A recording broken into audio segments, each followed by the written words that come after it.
Okay, a little bit of discussion about vectors. Vectors, we'll go from vectors onto moments, talking about moments of force, and then lastly a short section on anchoring points for structures. So let's start with vectors. Now, vectors, spelt in this way. Vectors are a unit which has both magnitude and directions. So those two qualities are very important, the magnitude plus direction. Now they stand in opposition to scalar quantities. Scalar quantities, on the other hand, have only magnitude and no direction. So scalars only have magnitude and no direction. So a good example possibly of a scalar quantity would be, let's say, time. Time has magnitude but not necessarily direction. It could be mass, has magnitude and no direction. But a good example of a vector would be force, and that's the one we're going to concentrate on. Force has always a magnitude and direction. Now, let's look at vectors a little bit more. We can represent a vector, because it has magnitude and direction, graphically by a line which has a certain length with an arrowhead indicating its direction. So there's a vector, and if we were to measure this and we would say, okay, from here to here, that may be 10 units. And let's use newtons because we're going to discuss forces. So let's say it's 10 newtons because this is a vector. Now we could say, okay, well, it's got direction on paper, but we could also give it a direction in terms of Cartesian coordinates. So we could strike a set of Cartesian coordinates here and call them, if we wanted to, north, and we could call this east, and we can give it an angle here and call it theta. We love our thetas. So we could say this vector here has a magnitude of 10 newtons and its direction is in a northeasterly direction, theta degrees, or 90 minus theta, northeast. So that would be 90, the included angle 90 minus theta here, northeast. So we could say this particular vector would be 10 newtons travelling in a northeasterly direction at 90 minus theta degrees.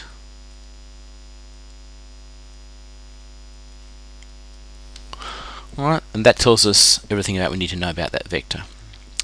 Okay, let's draw the vector again, and this time think of it slightly differently. Here it is here. It's our same 10 Newton vector, magnitude. Now instead of thinking of the vector as just a straight line, let's think of it as lots of little steps. So if we were to draw like this, almost as though sometimes you can see the pixelations on my drawing line here. You can see the slight little graduations. So we could think of that line as being not necessarily just a diagonal line, but we could think of it as made up of lots of little steps that go east and north, east and north, east and north, east and north, like that. And if we made those steps, really tight, we would get pretty close to a line, a straight line. If we step back far enough, that looks fairly straight. So along those lines, excuse the pun, we may be able to change and represent this vector of 10 newtons as a vector of two other vectors which travel in a horizontal and vertical fashion. When you think about that in real life, that could easily be the case. Here it is, 10 newtons here.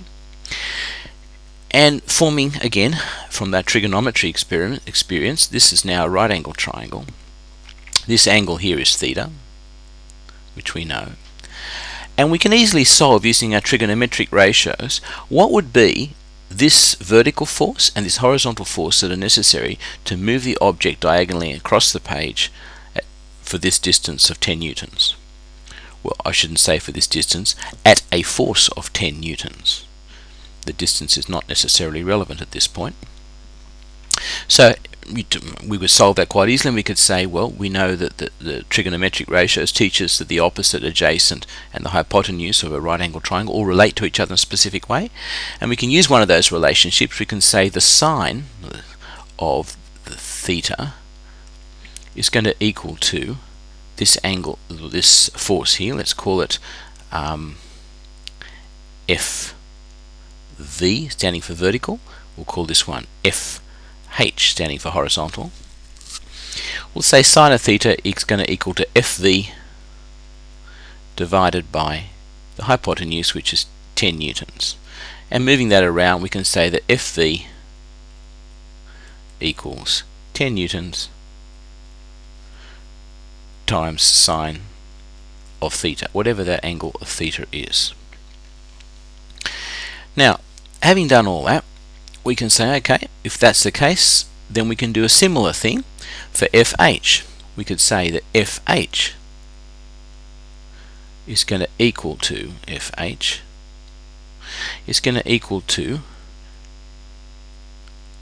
10 newtons times cosine or cos of theta. And we can quickly work those out with a calculator, or even mathematically if we know some of the angles, what that result will be. So we can resolve, essentially, that's what this is called, resolving a force into its horizontal and vertical components.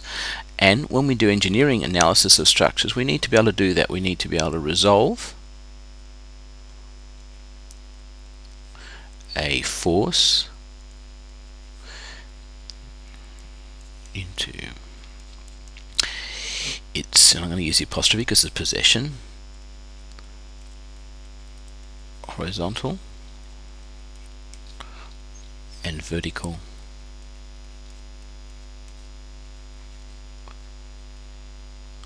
components.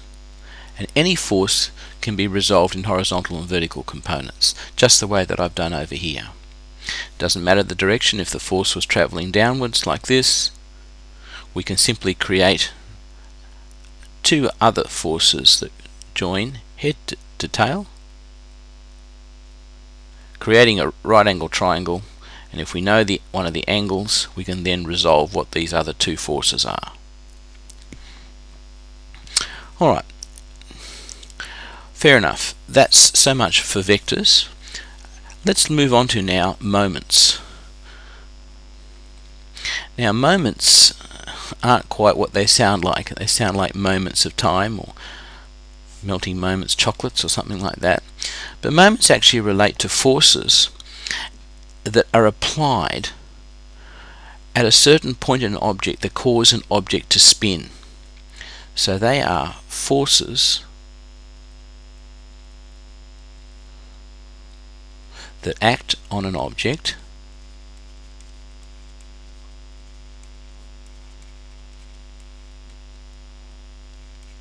so as to cause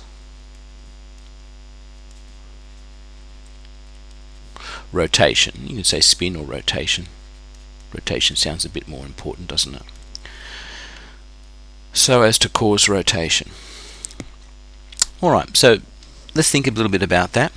Now if we have an object, let's just say it's going to be a coin, and we're looking at it here on a table.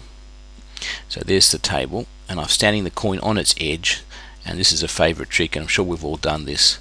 We've held our finger, where's our finger here, and touched our finger on the edge of this.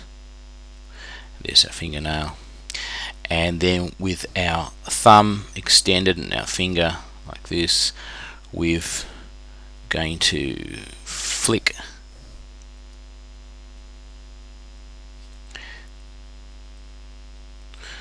this coin. There's the thumbnail there. Give it a flick and make the coin spin on its own after we've flicked it. Now in order to do this, we've got to hold the top of the coin, which means that we're exerting a force pushing that coin down right from the apex to its base, and we flick on the side. So looking at it from above, we would see sort of a flat section like this, and in here would be where our finger would touch, right in the middle, and we would exert a force, which I could represent here by drawing a line of a certain magnitude, force in that direction, and the result would be that we would cause this object to spin about this axis here that I'm pointing to, and it would spin around in a circle like that. It'll only occur though if we anchor the object with our finger holding it down, and that gives it the axis of rotation. I guess we could call this the axis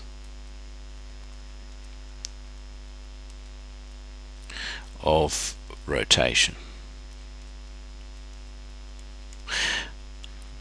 Okay, so how is this relevant to structures and bridges, this forces? Okay, let's have a look again here now. Any structure that we usually build, and let's just take a bridge as an example, it could be a building, has to be anchored, otherwise it begins to move into motion. So if it needs to be anchored, then it needs to be anchored at points, and let's take for example a bridge. We'll make it an arch bridge like this, and it's going to be anchored at either sides of a gap which it's going to span. There's the support sides or banks. We can even make it a water gap over here with a little fish. The bridge has to be anchored at these points A and B.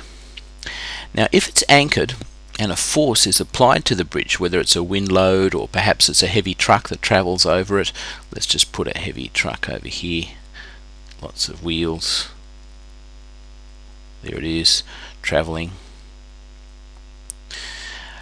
That truck will exert a load on the bridge, and let's say that load acts in the median distance, so it acts on a downward motion right at that point there. Now if we know the distances from each section, so let's say from here to here, and we know that distance there, and we can call these distances, let's say x, call that distance y, this distance x. This is a similar situation to our coin. The bridge has been fixed here, force is acting down there, and if we ignore this this point, we'll call it point B here, call this point A. If we ignore point B for a moment and we just pretend it didn't exist, we could say that if the bridge is anchored at point A and the force by the truck exerted at point B, the tendency would be for the whole bridge to swing and pivot about this point and of course hit the water. Now that force is being resisted by a reaction at point B, which will be opposing that tendency to spin. That's why the bridge doesn't collapse and fall into the water. So it can be seen that the tendency for the object to spin will be different if the force is acting closer to the point of spin than if it is further away. So the tendency of the object to turn will be lessened as the distance away from the point is reduced, and also as the force is reduced. So we could say that a moment or a turning force, and I'll write this down here now, a moment or a turning force, symbolized by m, is going to be proportional or related to the magnitude of the force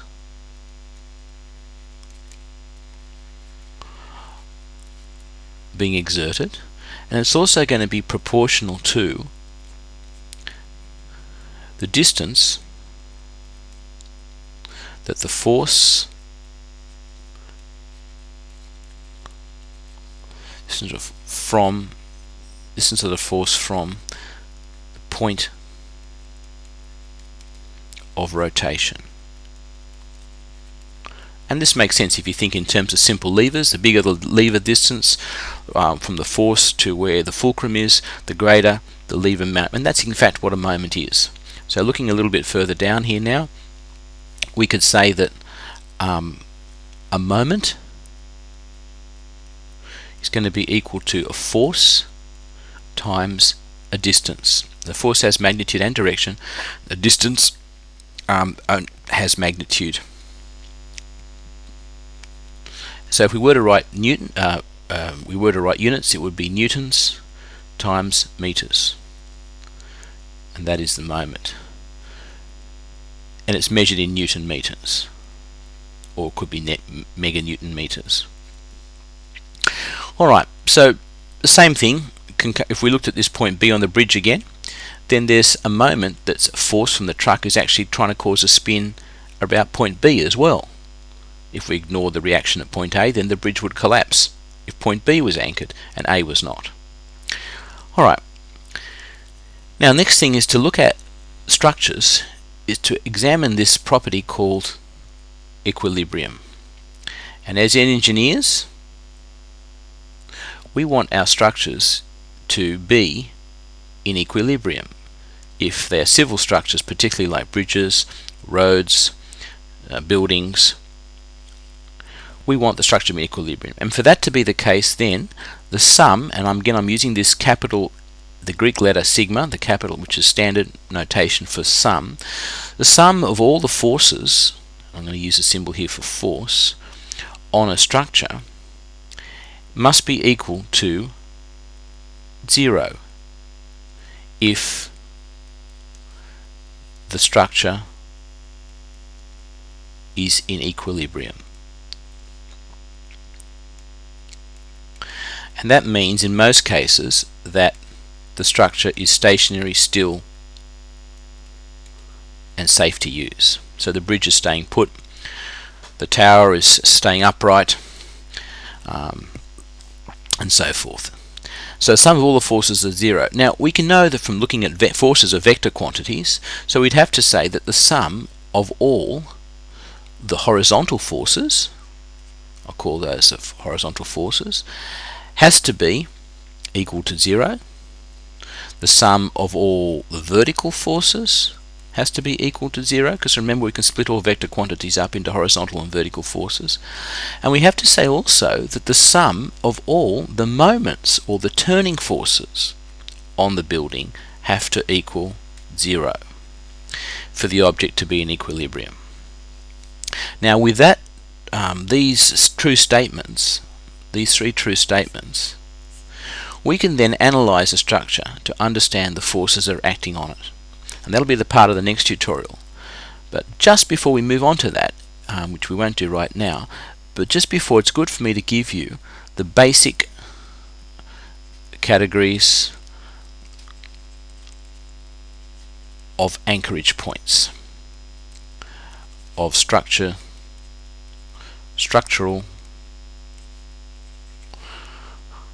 anchors. I don't mean a ship anchors, I mean fixing points for structures. And they are, the first one is called a fixed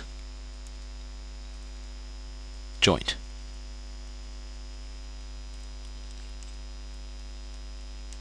So I represent it like this. There it is sitting something, a post in the ground, and the post is sitting in there. It's cemented in concrete. It isn't going anywhere. So we would have to say here in this type of situation that this type of joint can resist horizontal forces, and I'm going to represent them by a vector pointing horizontally. It can resist vertical forces. I'll represent that by a vector pointing vertically upwards, and it can also resist moments, and I represent that by that curly arrow. And these sort of representations of forces, just using arrows with directions and magnitudes, are called free body diagrams.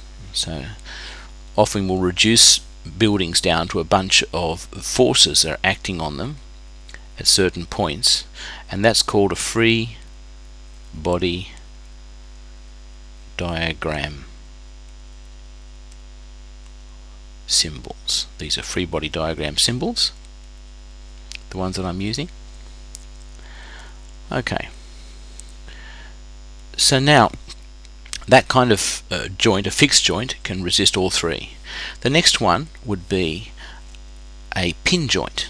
And this is a very common joint used in engineering. It's called a pin joint. Pin joint. And it's represented something like this. Just a triangle with a little dot on the top like that. And that pin joint can resist. It has this pin here is actually a pivoting point, so it can have movement. The joint can rotate, but the pin joint can have reactions, vertical reactions, and it can react horizontally, but it won't resist any kind of rotation. And lastly, we have a roller joint.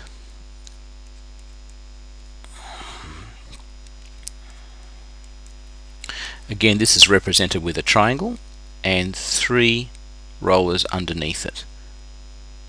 So there's a pin joint at the top, but it's sitting on 3 rollers. And this joint means that the joint won't resist horizontal motion because it'll roll. It won't resist a turning moment because it's hinged up the top here.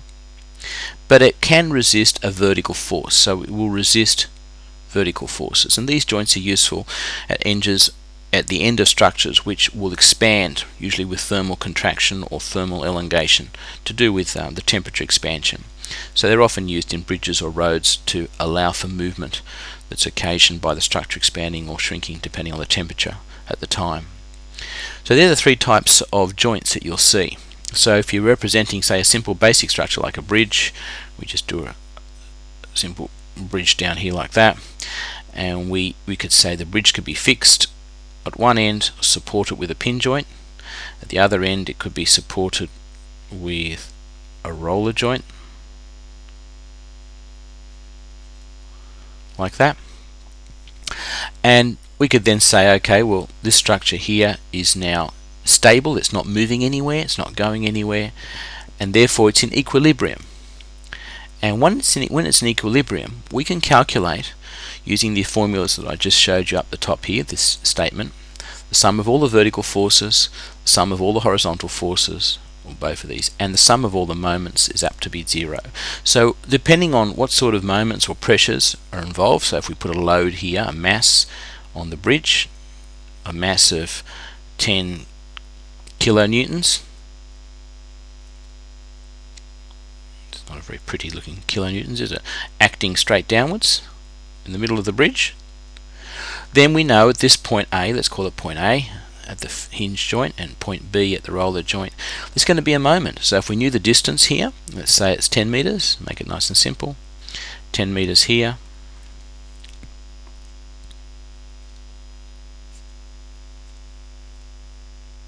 meters there, 10 meters halfway, we can say to ourselves quite clearly that there's going to be a moment, a tendency, looking at A, point A, for this bridge to want to swing downwards if it's anchored at point A and point B didn't exist. At the same time, there's going to be a tendency for the bridge to want to swing downwards and hinge about point B if point A didn't exist. So there'll be moments about all these points. But remember, this particular area here, interestingly, just remember this area here can only react at normals.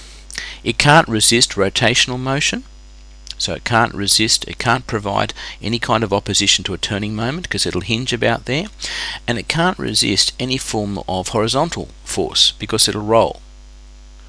So all it can do is resist a vertical force. So it will react up vertically. It can only do that. That's important to realize. Whereas this pin joint over here on point A can resist vertical forces, and it can also react horizontally as well. But it can't resist moment forces. So we'll be able to calculate, and we'll do some calculations in the next tutorial about how to work out what sort of reactions are happening at these points A and B. And then we'll also move on to looking at how do we use this information to analyze what's actually happening inside not just a simple beam, but what's happening inside an actual truss. So instead of a simple beam, if we had a truss like this, for example, a Pratt style truss like that, what's actually happening in each one of the members in this truss if it's being supported here, just the same way as the simple beam structure we had above. What's happening at point A and point B, not just those reactions, but what's actually happening here in this member or this member when we apply a force, say, at an angle to the bridge at this point, a vector force. What's actually happening here in the stresses and structures of these, and we'll be able to do that, analyze that, and look at that. And that's going to be helpful if you're building a structure like a water tower, which is what we're aiming to be able to look at. Thank you.